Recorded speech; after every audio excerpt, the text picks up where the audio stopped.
오늘 우리가 함께 묵상할 말씀은 예레미야 13장 8절에서 11절까지의 말씀입니다. 예레미야 13장 8절에서 11절까지의 말씀을 읽고 오늘 우리에게 주시는 또 하나님의 은혜를 함께 나누도록 하겠습니다. 그때 주님께서 나에게 말씀하셨다. 나 주가 말한다. 내가 유다의 교만과 예루살렘의 큰 교만을 이렇게 썩게 하겠다. 이 악한 백성은 나의 말 듣는 것을 거부하고 자기들의 마음에서 나오는 고집대로 살아가고 다른 신들을 쫓아가서 그것들을 섬기며 경배함으로 이제 이 백성은 전혀 쓸모가 없는 이 띠와 같이 되고 말 것이다. 띠가 사람의 허리에 동여지듯이 내가 이스라엘의 온 백성과 유다의 온 백성을 나에게 단단히 동여 매어서 그들이 내 백성이 되게 하고 내 이름을 빛내게 하고 나를 찬양하게 하고 나에게 영광을 돌릴 수 있게 하였으나 그들은 듣지 않았다. 나 주의 말이다. 아멘.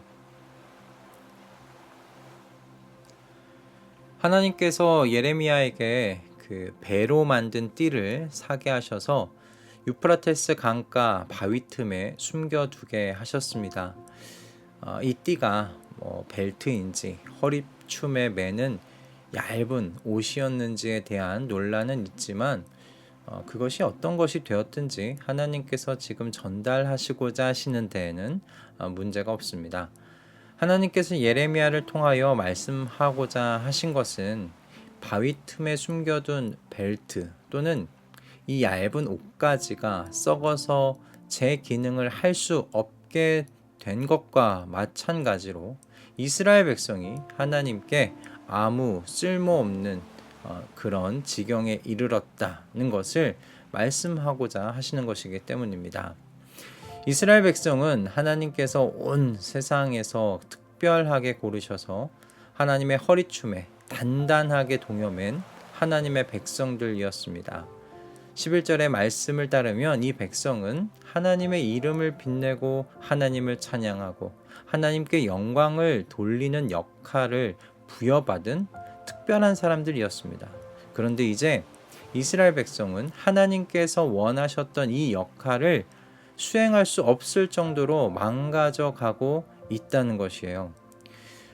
그럼 이들이 어떻게 이렇게까지 망가져 가게 되었을까? 하나님께서는요, 세 가지로 진단하셨습니다. 가장 먼저 하나님의 백성들이 하나님에게서 나오는 말씀을 듣지 않기 시작한 겁니다. 하나님의 말씀이 그들의 결정과 행동들의 근거가 되지 않기 시작했다는 거예요. 그렇다면 이제 무엇이 그들의 결정과 행동들의 근거가 되었을까? 두 번째입니다. 바로 그들의 마음에서 나오는 소리, 하나님께서 고집이라고 부르시는 바로 그 소리였습니다.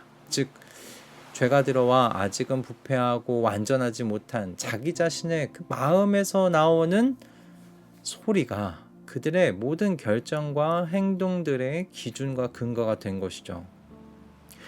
자, 그러면 이렇게 되었을 때 어떤 현상이 일어날까요? 여러분, 기준이 흔들리게 되면요, 사람은 불안하게 되어 있습니다. 자기의 마음의 소리가 결정의 근거, 기준이 되었으니 여러분, 사람은요, 자신의 결정이 과연 바른 것인가에 대한 불안함을 가질 수밖에 없게 돼요. 자신의 결정과 행동이 어떤 결과를 초래할지 알 수 없으니 이 염려의 파도가 밀려올 수밖에 없는 겁니다. 이때 사람이 회개하고 하나님께로 돌아가면 좋을 텐데 이렇게 하나님을 근거와 기준으로 삼는 삶에서 멀어지면 돌아가기도 쉽지 않습니다. 불행하게도 이스라엘 백성은 하나님이 아니라 우상을 쫓아갔고 그것을 섬기고 경배했습니다. 이것이 바로 세 번째입니다. 다른 신을 쫓아 섬기고 경배한 이유 너무나 분명하죠. 자신의 마음에서 나온 바로 그 고집을 어쨌든 관철시키고 싶은 거죠. 우상은 하나님과 다르지 않습니까? 기브 앤 테이크가 가능합니다. 내가 원하는 것을 줄 테니까 지금 내가 원하는 것을 들어달라고 이렇게 거래가 가능하죠. 그러나 하나님께는 이런 거래 통하지 않습니다. 하나님의 백성에게는 하나님의 말씀이 절대적인 기준이고 법입니다.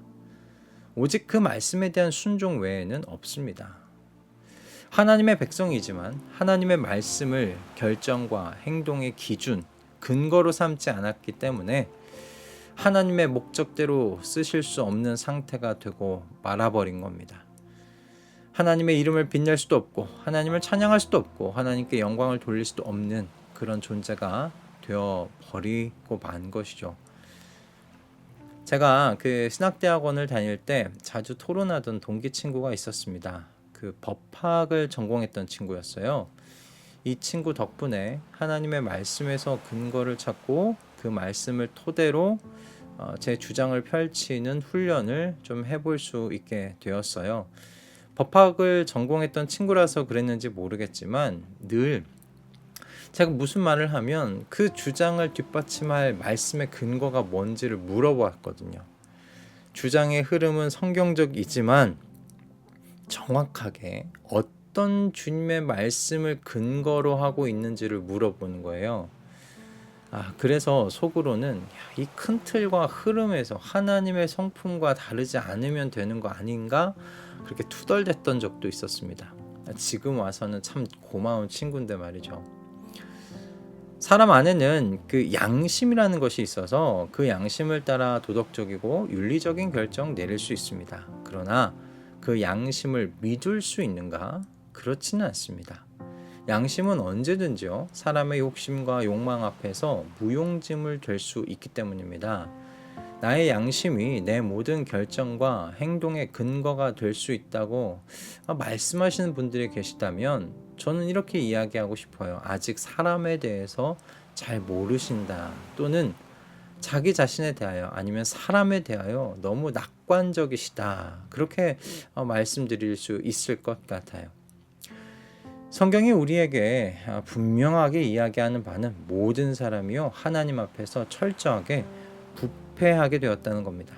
그래서 그 생각하는 모든 것이요 하나님을 진노하게 만든다는 거예요. 우리도 모두 전에는 그들 가운데에서 육신의 정욕대로 살고 육신과 마음이 원하는 대로 행했으며 나머지 사람들과 마찬가지로 날 때부터 진노의 자식이었습니다. 에베소서 2장 3절 말씀입니다.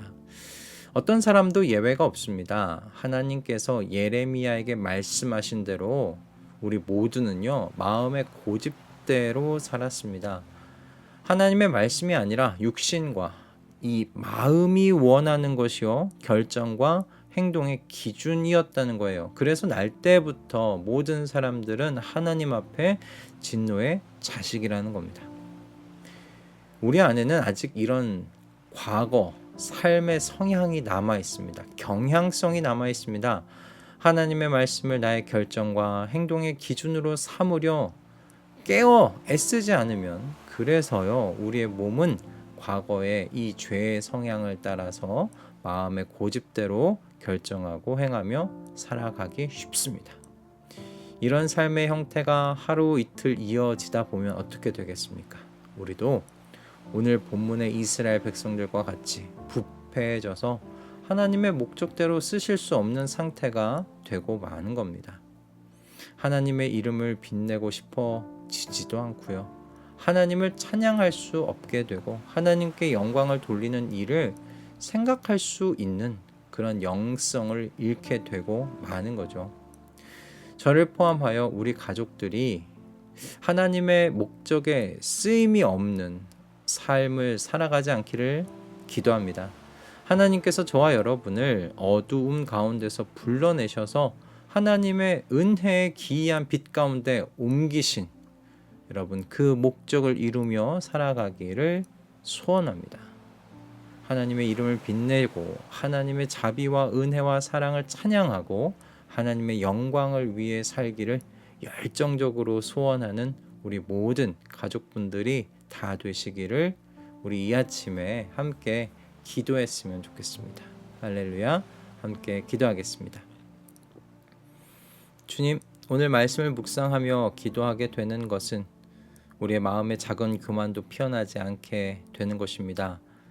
이번 한 번은 내 마음이 원하는 대로 해보자는 그 유혹에 넘어가지 않는 것입니다. 주님, 악은 그 모양이라도 버리라고 하셨는데 이 말씀을 살아내게 하여 주시옵소서.